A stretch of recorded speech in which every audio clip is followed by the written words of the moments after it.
Someone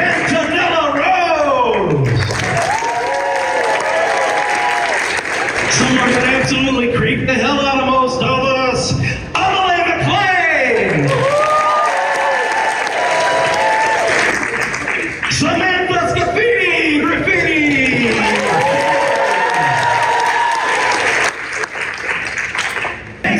McCartea!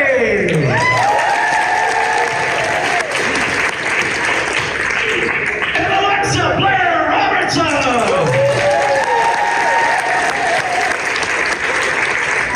Hey guys, how we doing? Hello. Good. Hi. So, I see that we've got some people lined up already for questions. Why don't we jump into some questions and then I'll just kind of jump in throughout. Right here, this young lady. Okay, my question is for Antonella and Emily. Being two of the youngest members on the Terrifier cast, what have you learned from your older castmates? Yeah. Okay.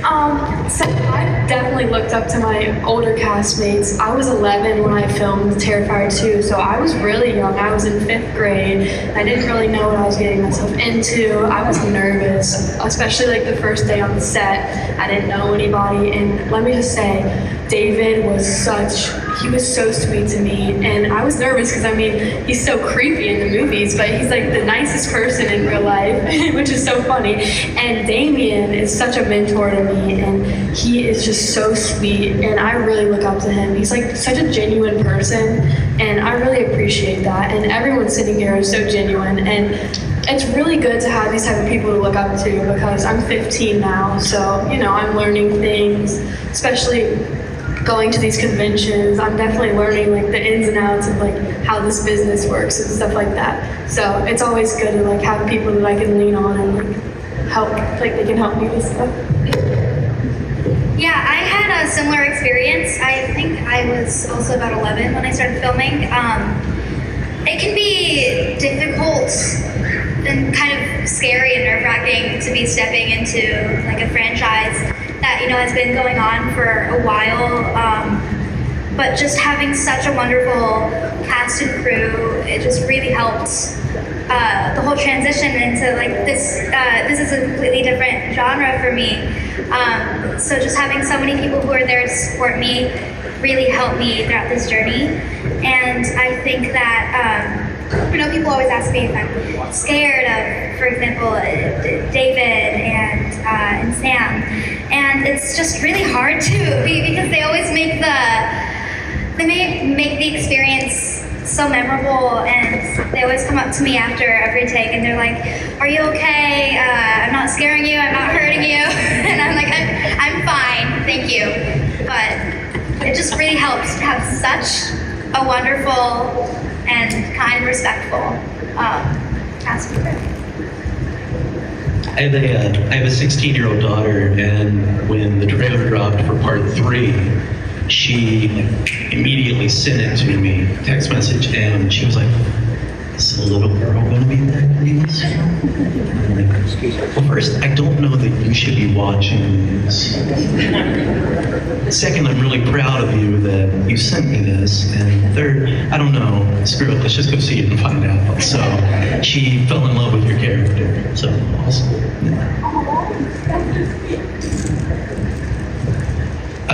We'll get to you in just a bit there, Joey. Yeah, Joey, up here. Yeah. Okay. My name is Joey Boazza here. I'm from Kings Island as a line cook in Culinary Arts Hospitality Service here. I did talk to Antonia. I met her. She is a very nice lady. When I watched Terrifier 3, I looked at her. She looked like a bit of Jenna Ortega. And also, for her, she did a very fantastic job. And she can be 5 years, she can be a future Wednesday Addams after the Wednesday TV show ends. And David Howard Thornton, he can be Uncle Fester. And David Lloyd can be directing that for the movie, for Amazon Prime. What's your take? Yeah, people tell me I look like Jenna Ortega all the time, and I'm like so happy because she's just beautiful, and I have been a fan of Wednesday and like the Addams Family ever since I was little. I have had a poster up in my theater room of the Addams Family. I literally went into a Hot Topic Friday morning, and the nicest lady, she went up to me and she said, "Do you know how like Jenner Ortega?" Like literally all the time.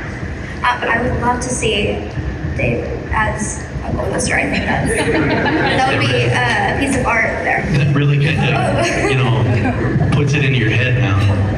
We've got a young lady with a question over here, Heather. Was there any scene you thought that was brutal that, besides your scene, that kind of got to you after you watched the movie?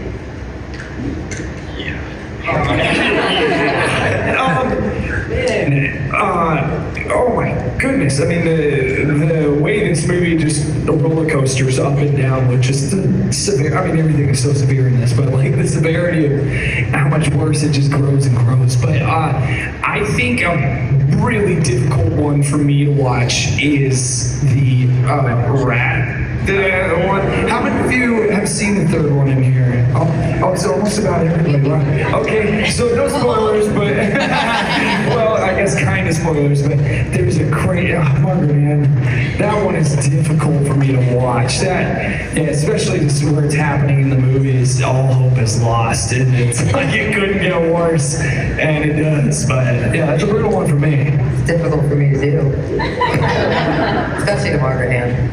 Yeah, I totally agree, but I have to say a personal favorite for me was Santa's death. I don't know, I thought that was so creative and it was just so drawn out. I was like, put this poor guy out of his misery, please, you know? So I just thought it was creative. I think Damien has a knack for that, so that'd be my answer. Are we all answering or just these guys? Everybody, let's hear it. Every single fucking scene in Terrifier. So yeah, there's any scene with David naked is always disturbing. So I would say from the second, the bedroom scene, and then from the third, the rat scene. Both are super creepy. I had a similar reaction with what Alexa said when I first read the script, and it was the whole Santa kill. I remember just thinking, how in hell are they gonna do that? And I remember watching it in theaters. I mean, I guess Art the Clown didn't really kill him. It was Maurice Jackson. Yeah, I just remember thinking, how are they gonna do that? And I feel like it was executed even better than I could imagine. Well, I really appreciate everybody that comes up to my table and tells me how disturbed they feel about my death. You're very sweet. Clearly, I think that really bothers everybody. The death that really one of the only ones I actually saw, because Damien was editing it as we were shooting on set, and he showed me Krsy scenes that she had just filmed like a few days prior. So she's really the only one I've seen, because I close my eyes during other parts of the film. I haven't watched my own death. So, and I didn't watch it when we were filming because there was a mannequin, you know, that gets basically all the murdering done to it. So that's kind of weird to see a mannequin of yourself getting like manipulated, and people are like shoving things in your face, and so I was like, I don't think I'm gonna watch that. So I really haven't seen it, but I feel like Krsy and just her scream alone is like enough to bother anybody, but it's pretty amazing. Thank you. I think all the kills in 3 were crazy. Like even, the guy whose face ripped off, John's scene, that was crazy. The shower scene still probably just Mason getting it. It kind of was validating. I'm close with Catherine Corcoran, and we all know she got sawed in half, so it's sort of like, yes, he gets it now. Like, it's not just her, so that was sort of validating. I also have to say, like, the first scary thing I shot was me finding Timmy, and I read it, obviously, but I didn't think, like, we were gonna see all that, and so I remember going upstairs and, like, seeing the monitor when they were setting up, and I was like, oh my God, like I was just physically nauseous. So that was crazy. That wasn't really even watching it. That was just my experience of seeing what they do on the set was crazy. But yeah, definitely, you get it. Yeah, the rat scene, that was probably the most cringeworthy, but the shower scene in 3 was just brutality. Just total brutality. I love that they're high-fiving at the end because they're like, yeah, we did it. World's best cup of coffee. All right. Yeah, just what did you think? What was your, the one that you thought was the most brutal? Yeah, you didn't think that seeing David's ass in number 2 was like, that was kind of brutal.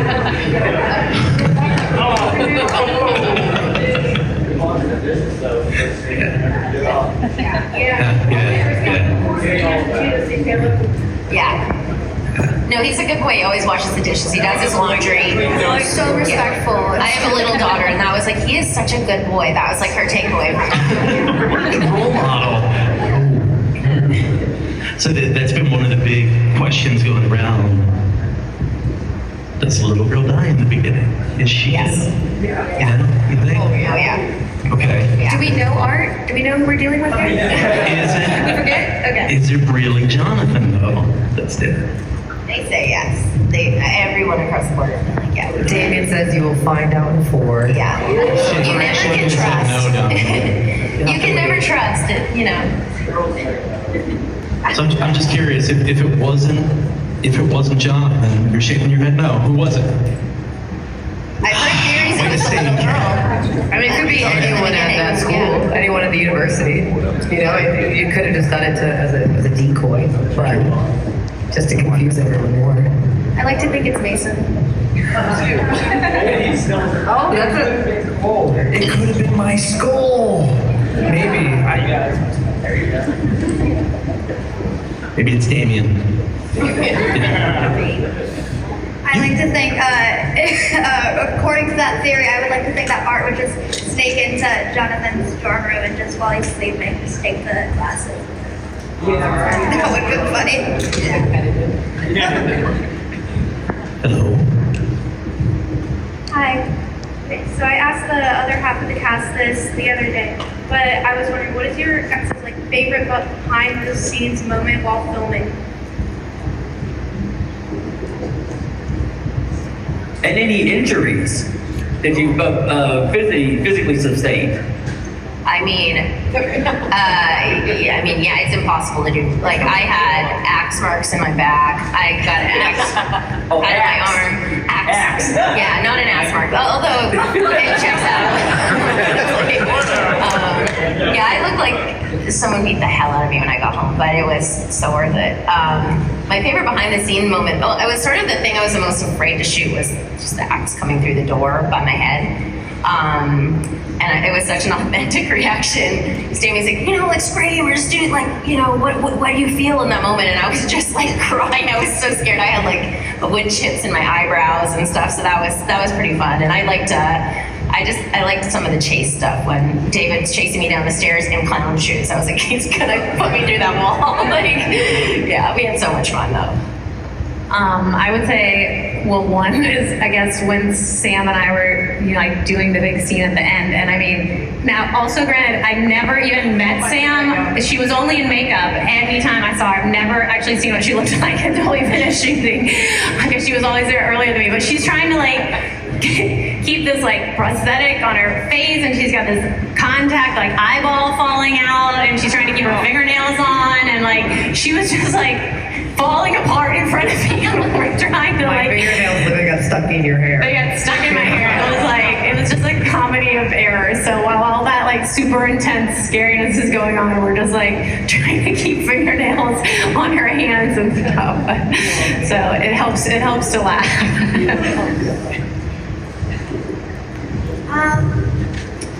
I don't really have any bruises. I mean, I have to be honest, every single time I look at my legs or my arms or something, I am always covered in bruises that I never even remember how I got. I'm like, how did that get there? But for behind the scenes moments, I have quite a bit. First off is my first day, my first scene I shot was at the mall. And I really liked because we were in an actual mall and they closed down a part of the mall for us. And I just really, I liked having that little part to ourselves. That was fun. And shopping around at that. And then I had this cool little behind the scenes moment. This is spoilers if you haven't watched it. I apologize. in the scene where Gabby falls through a portal through hell. I was in a harness to film it, basically, and I don't even know how to explain this. Oh my god! And basically, I had known when we were going to do it about like a week before, so I was hyping myself up for the week, like the entire week, and then the day came, and I was like super excited, and everyone was asking me like, "Are you nervous? Are you scared?" And I was like, "No, I'm super hyped up. I'm ready." And then I went to go film the scene. And they were telling me what to do and everything, and we're getting to the harness. And as soon as Damien yells action, I kind of blacked out. It's like I forgot, like as soon as I got back down, I forgot everything that happened. I forgot like everything. It's like I blacked out, became a different person. Then I went up to my mom and I was like, did you film it? Can I see? And she was like, yeah, I filmed it. And then she just fell on the floor the entire time because she was just so nervous for me. Yeah, I guess that's my favorite memory from set is the mashed potatoes story. And a lot of people know this one, but it's my favorite, so I love telling it. So it was really cold and we were filming in upstate New York, and usually you have like a table for everybody with like snacks and stuff. And I saw this thing of like microwavable, like homemade, like handmade mashed potatoes where you like make your own. And I was like craving them because it was like freezing, it was snowing. And so my mom made them for me. We like poured the water in and all that and made them, and I had them, they were so good. And then like an hour later, Damien's like, where are the props? Like, we need the props, where are the props? And he starts freaking out, and they're like frantically like running around, and I'm just sitting there like, what do you guys mean? And then like, they're like, where are the mashed potatoes for the mashed potato scene? Like, where are the props? And I was like, oh shoot, I ate them. So I literally ate the mashed potatoes that they were gonna use for the scene.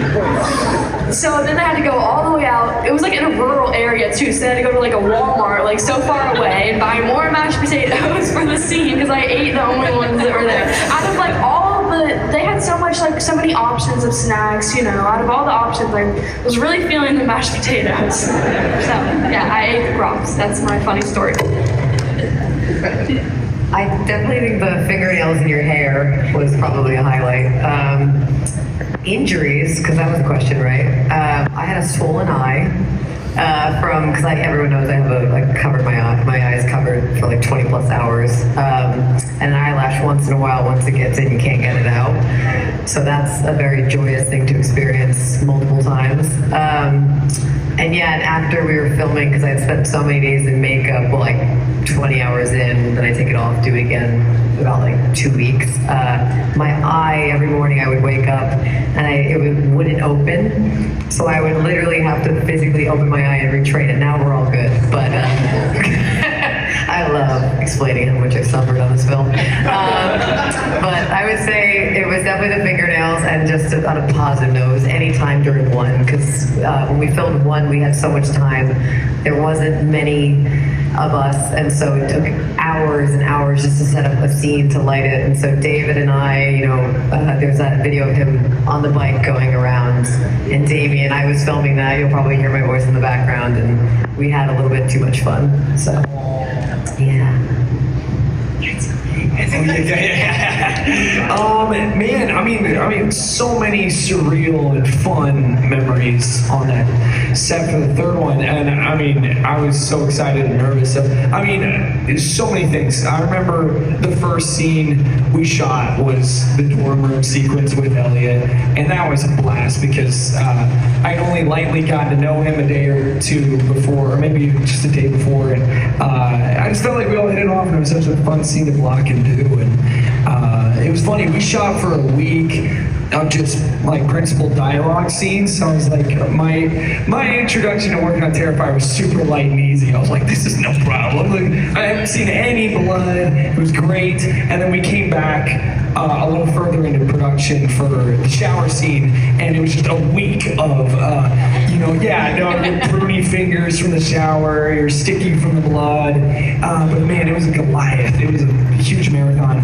I just remember there was, I mean, on the last day, I had like, you know, a gash prosthetic on my arm, and that thing just would not come off. So I think for like a month or two, I had like this weird like tattoo looking thing on my forearm. So there's a lot of photos of me after that I'm like, yeah, that's a fake wound in there. But anyway, there was one moment that was so funny. I mean, there was a lot. I mean, one was just watching my butt prosthetic on the ground, and everybody huddled around the monitor, and they're like, "Okay, we're about to do it." They have a real chainsaw. I'm like, "We're gonna do it for real." And so everybody's got their phones, and I'm like, "Wow, I'm just looking at my butt here." And they just, the round of applause after the just like right in was just unbelievable.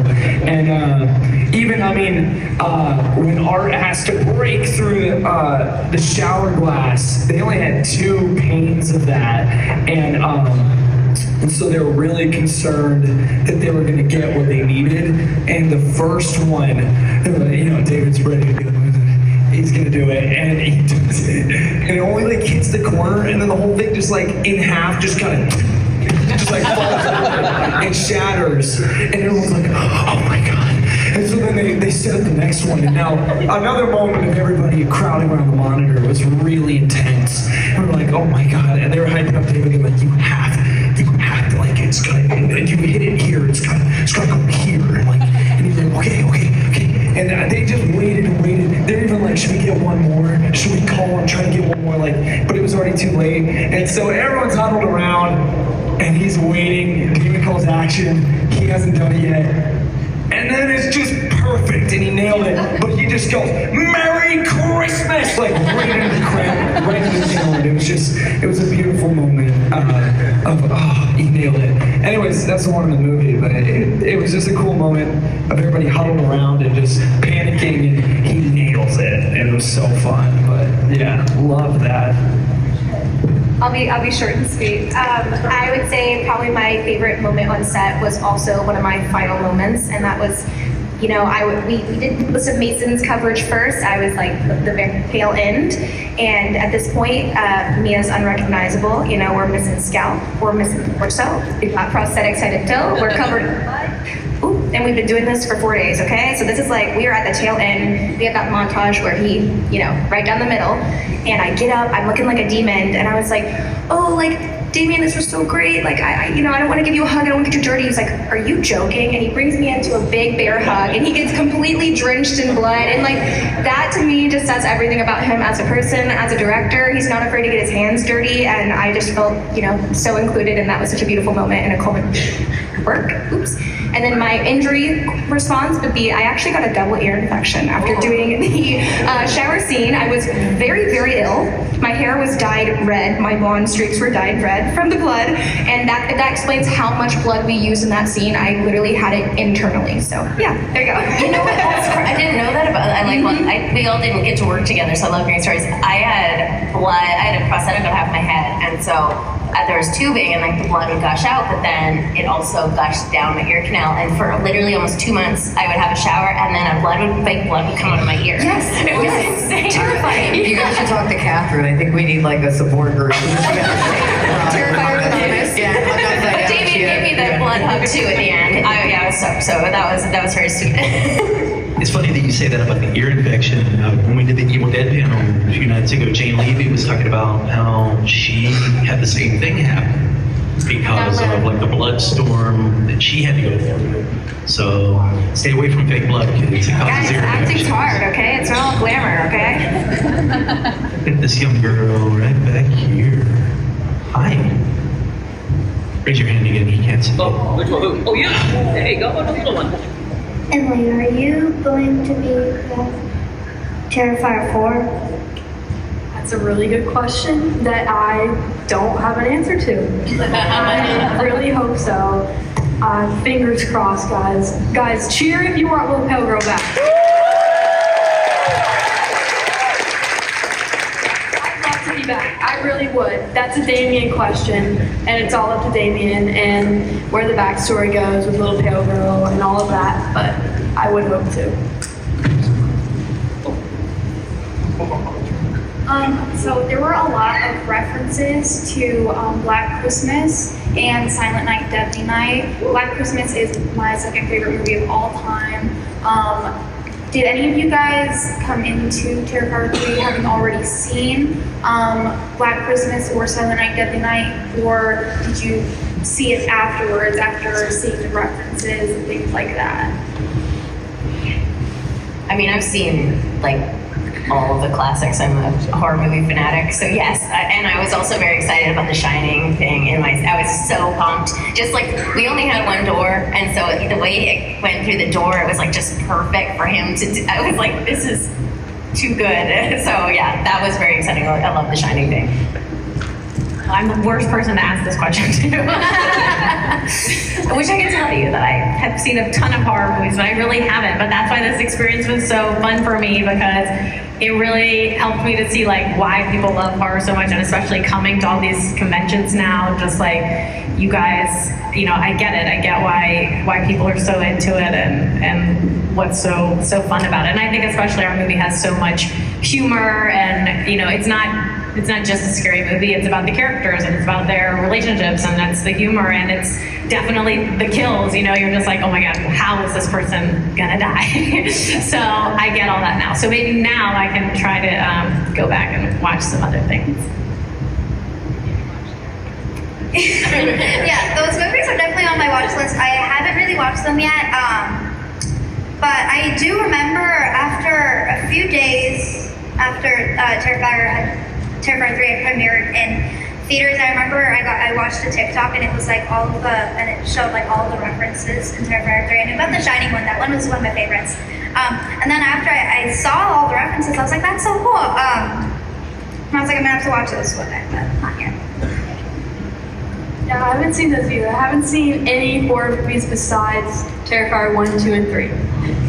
So I need some recommendations. I don't know, I want to like get more into the genre, but I don't really know what to start with. But I like the Terrifier series. I have a list because you fans have been lovely and have given me a list, because I like Margaret Ann. I've seen all the Terrifier films, but I've covered my eyes still in every scene. I've not seen you penetrated.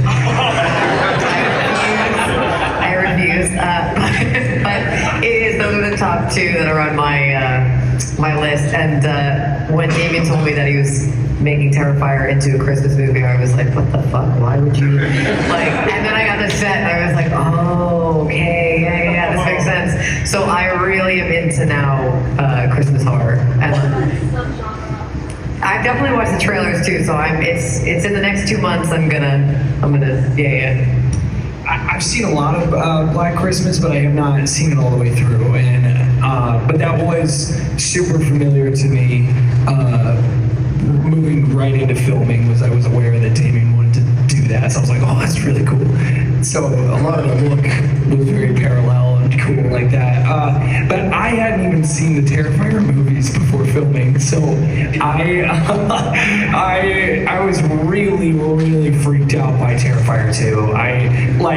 I'd seen my extensive Art the Clown knowledge was his face and the bedroom scene from Twitter. That's how I saw that. And so, and then a couple months later, that's when the audition popped up. So I was like, I don't know. It really scared me. But I'm so proud of it and excited, and it was lovely. But no, Damien, his list of movies is just extensive of how much he loves cinema. So there's something everywhere. So I've definitely loved getting that from him. So. Yeah, I'll piggyback off of that to say that I'm pretty sure I have a ever-growing list of like 100 plus films between this convention and my time on the Terrifier set, because I love film, I love acting, I love movies. But you would never know it based off the conversation that I've been a part of on the Terrifier set. Everyone's dropping these like niche 70s, 80s films and directors and producers and best friends, and I'm like, who the hell are you guys talking about? But I thought, I'm like, oh yeah, I love them too. So I have a lot of research to do, and then I always tell this story. I have a friend named Noah who is my designated horror-loving friend, and when I got the audition breakdown, I reached out, I was like, hey, you ever heard of this guy named Damien? You heard of this guy? He freak out. He's like, you have to get this role. Like, I am absolutely obsessed with Terrifier. So I like that he gave me that boost because I didn't know about this lovely family, but happy to be here. We can sit all the way in the back there. I'm just curious about your family's reaction to seeing if anyone you were kind of hesitant or didn't want to show it to, and what if anyone had an adverse reaction or My dad something. loved the showers in the attic scene. I'm kidding. My family saw Terrifier when it first came out when we were in Lincoln Center, and they're like a bunch of New York Italians, so like they all had a staring contest of like who would look away first, and no one looked away, and they just watched it like this the whole time. And then after that, my dad was like, "Yeah, I don't need to see anymore. We're good." So they didn't. And then my father, who's a very big supporter of me, he's probably going to listen to this fucking panel because he scavenges the internet for my interviews. He found out because everyone loves to ask me about the glass build a mirror chart of mirror scene. So my mom knew. I told my mom, I was like, just so you know, I masturbate with a chart of glass. It's fine. It's Davey. We're gonna do a good job. But my dad found out, and then he didn't say anything right away. And then days later, he was like, "Yeah, I know. I heard about it." And for an hour, I was pissed. But whatever. I'm happy for you. It's just everyone loves it. Great. Yeah. So that's it. They've only seen one. Kind of a funny story about my friends and family seeing the film. I have some friends who have not seen the film, will not see the film, and that's totally cool. It's kind of everybody's cup of tea. I totally understand. But I will say one of the most unique experiences of my life was sitting sandwiched between my mom and my boyfriend at the New York City premiere, and neither of them have ever seen a Terrifier film, and the range of emotions is truly like, you can't really quantify that. So that was super unique and honestly a great experience. Would recommend, so. Terrifier 2 was out in theaters. I brought my grandma, and my grandma has this friend group that she she does bridge, she plays cards, she goes golfing with them. She lives on a country club, very put together. And so we invited her when Terrifier 2 was out, and she brought this friend group with her, and they all came up all prim and proper, and came, and it was in the theater, and they all sat down, and it did not go well. They had their shirts, they were covering their eyes with their sweatshirts and their clothes. So I don't know how they feel about me anymore, but it was so funny. It was hilarious because they were all just they were shocked and scarred. Yeah, well, my family has been very supportive.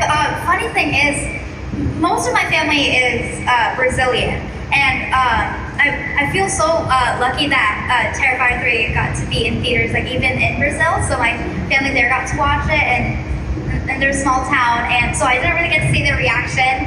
But it was literally just my grandma and my cousins and all my aunts and uncles, and I can just imagine what the reaction must be, because me and my parents have been hyping it up in the family group chat, and they're like, "Yes, we're so excited," and they're probably thinking this is gonna be so cute. And my mom had known exactly, because she had been on set with me every moment. But my dad, he went to go watch it in the theaters with me and some of my friends, and Terrifier 3, it's like a combination of a lot of things, because sometimes you'll be laughing, sometimes you'll be crying, sometimes you'll be really, really, really scared and you're about to pee your pants. So I'd just be laughing at a death scene, because Art will be doing something funny, and then I'll just look at my dad looking at me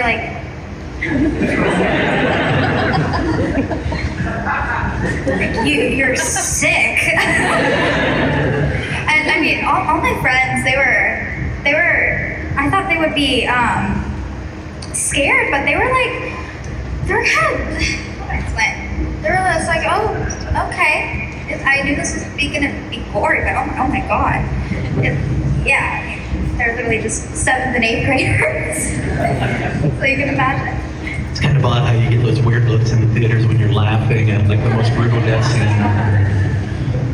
I have a younger cousin who's like a super fan, so I got the whole cast to sign something for her today, so she's gonna be so excited. So she was my main like family member that was thrilled. And my mom, of course, you know, people were like, "Are you gonna watch the film?" My mom's like, "No, I'm not gonna go watch that film," but she's like, she's very supportive. But it's amazing how many like friends, you know, of my parents' age, like would come up to me and like, "I saw your movie's doing so great," and like people were like so thrilled. I mean, you know, it turned out to be this like huge national, you know, international film that like was exploded at a box office. So that was like so thrilling for everybody. So even if they weren't necessarily watching, they were supporting. And then my husband was at the premiere with me, and he watched more of it than I thought he was gonna watch, but then when it came to my death, I made him leave the theater. I was like, "I don't think you should watch that," because I just know him and it would be like in his brain forever. So I was like, let's skip that part. I thought that was sweet anyway. It was cute. I mean, so my daughter, when we shot, she was 4 years old, and she's like obsessed with Art the Clown, like has been since she was like teen. And so she finally got to meet David in real life, and he was in full makeup. So it was like, and so that was sort of the first amazing memory of like, she was so excited, and I have like videos of them singing ABCs together on set, and just like her jumping up and down with him. It was like the cutest. And then when it came out, I went to like the world premiere at Fantastic Fest with like a lot of the cast was there, Sam was there, and right? Yeah, you were. I was like, am I lying? No, yes, you were there. And none of us had seen it, and even Damien, I think he said like the mix came in 2 hours before, so he's like, I haven't watched it all the way through. Like, so we were all so nervous, and I brought my mom and my stepdad, and my stepdad has never seen a horror movie, and never mind like Terrifier in a theater. He was so angry, like so fired up the whole weekend. Like he was so mad. But my mom, like now, is walking around with Terrifier t-shirts, so that's pretty cool. And then the other best part was I stayed good friends with like the moms from my daughter's preschool, and they wanted to go to the theater together and support me, but they also hate horror movies. And so they went and just like I filmed them the whole movie. Like one of them had their son's blanket and like headphones. She brought her own, so like noise canceling, and like one of them left. She's like, I'm sorry, I have to go. So that was pretty amazing, just like the preschool moms. And then David came to my daughter's birthday party, and then they're like, "Oh, who are you?" He's like, "Oh, I'm the clown." And they're like, like no. So that was pretty awesome. Get somebody right there. Hey guys, my question is, how much did the story change over filming, and did anybody's death scene change at all? Yes. Every single film, I thought I was dead. The first movie, I believe early on before we started filming, Damien did link my character to the person in the beginning when they're doing the interview. It was just some past victim. So that got changed. In 2, we had, there's a story, I mean, I've spoken about this a lot, and David has too. We filmed with Chris Jericho where art was going to come out of the back of my head, and the Malignant came out. We hadn't even edited the scene, and Malignant came out, and Damien's like, so there's an identical scene to what we shot. I don't know how the fuck they even knew that, but we're going to need to refilm. I'll think about it, and then I'll get back to you. So 2 months later, he hits me up and he goes, "Okay, I got it. Art the Clown, he's gonna come through your..." Great, let's do it. So we did that. And then I had no idea where Vicky was gonna go. And the epiphany to go in the direction that he did. And now I'm very, very, very dead. And so that I did know. That stayed the same. Oh, well, okay, originally at the end of ours, we were sitting around the table eating Uncle Greg's face, and that was gonna be rough. And but then there's some other, what came out that had the Thanksgiving scene or something? No, it was Thanksgiving, yeah. Okay. No, that was a 10-page scene. No, it was like a 20-page scene. He cut it down to 10, and it was around the dinner table. And I did something to you that was terrible. Yeah, we were all around the table. We were all sitting there eating a piece of Uncle Greg, right? He was making. I don't know if all this is public knowledge. footage, so I don't know how much we're allowed to tell. But I don't.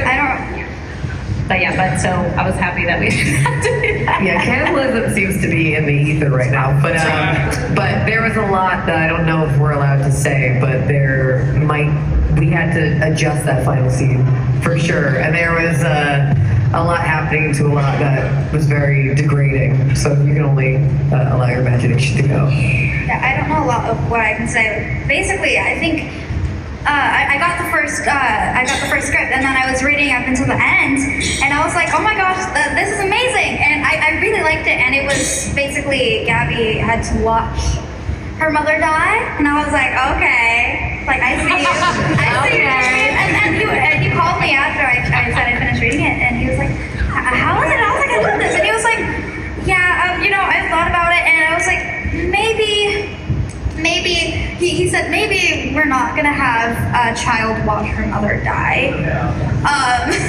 So yeah, a lot did change in that final scene. So if you think it was gruesome, the first cut of the script was insane.